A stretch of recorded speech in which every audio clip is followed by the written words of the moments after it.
Je passe la parole tout de suite au rapporteur spécial Carlos Martin Bilango, à qui on doit cette audition. Merci beaucoup, Monsieur le Président.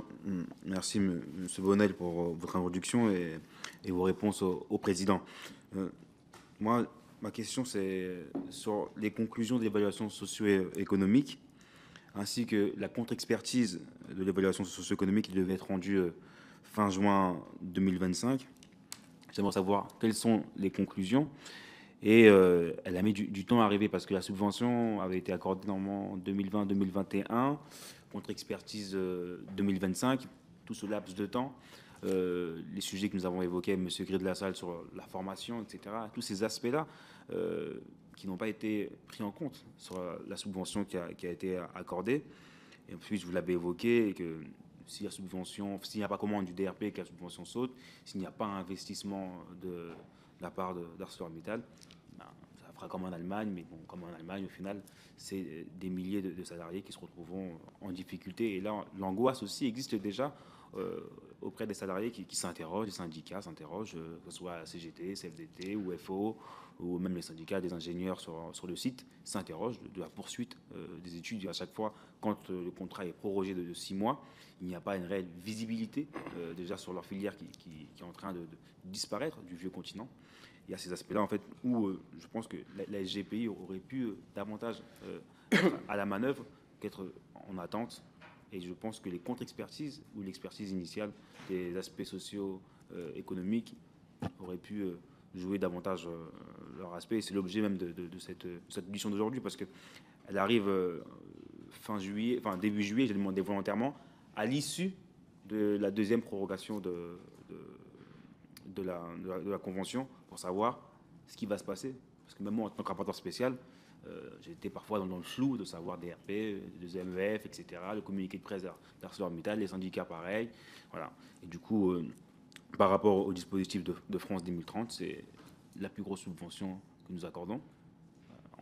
On est bien au fait qu'au final, si les frais ne sont pas engagés, ils seront réaffectés sur d'autres projets. Mais c'est un projet qui était ambitieux par rapport aux émissions de CO2 sur notre territoire et aussi les aspects qui sont liés aux personnes qui vivent dans le Dunkerquois et dans toute la région Grande-Sainte. Bruno Bonnel. Je ne suis pas sûr d'avoir très bien compris votre question, mais je vais quand même essayer d'y répondre. Si votre question, c'est de dire est-ce qu'on a été assez vite ou pas assez vite, on a été à la vitesse d'instruction d'un dossier de cette taille.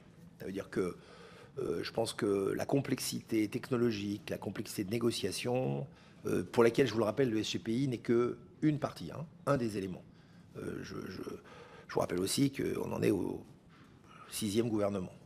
Donc, et le SGPI est toujours là et on tient toujours nos contrats. Non, mais je ne dis pas ça pour me défausser. Je dis ça parce que la réalité, c'est que c'est un projet qui est tellement important qu'il implique forcément plusieurs intervenants au niveau de l'État et que ça peut expliquer un certain nombre de discussions qui vous paraissent effectivement longues, mais qui dans la réalité sont à l'échelle de la taille de ce projet. Ça, c'est la première réflexion. La deuxième, c'est évidemment, nous pensons d'abord aux gens qui sont sur le site, qui reçoivent des informations dans tous les sens et qui doivent se poser plein de questions. On a eu les questions à l'envers. On a eu les questions, et si vous faites cette transformation, est-ce que ça ne va pas mettre en péril des emplois qui actuellement ne sont pas dans cette transformation? C'est pour ça qu'on a veillé à faire ça avec un plan d'accompagnement en termes de formation, qui m'a semblé essentiel, pour rassurer les gens, pour leur dire c'est quelque chose qui va dans le bon sens et vous serez partie prenante de tout ça. Parce qu'on a eu la question dans l'autre sens, vraiment, de type et si vous faites ça, alors qu'est-ce qu'on va devenir, nous? Question d'ailleurs qu'on a dans plein de dossiers France 2030. Je vous passerai sous silence les dossiers d'automobile, par exemple, sur lesquels la transformation d'automobile thermique à automobile électrique pose le même type de questions.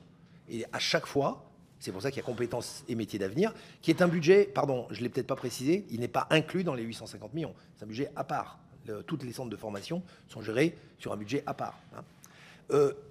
Donc, je suis le premier à regretter ces décalages, mais encore une fois, ils ne viennent pas de l'État. Ils viennent de la décision des conseils d'administration d'ArcelorMittal qui prend une décision de ne pas commander ou de retarder une commande, d'analyser différemment une conjoncture. C'est sûr que le prix du gaz a un impact majeur sur le projet. L'arbitrage, il est effectivement, est-ce qu'on a une volonté de décarboner et d'avoir un acier vert ou est-ce qu'on a une volonté de rester en l'état? C'est pas à la main de l'État. Donc moi, je suis assez assez serein sur le process qui a été fait.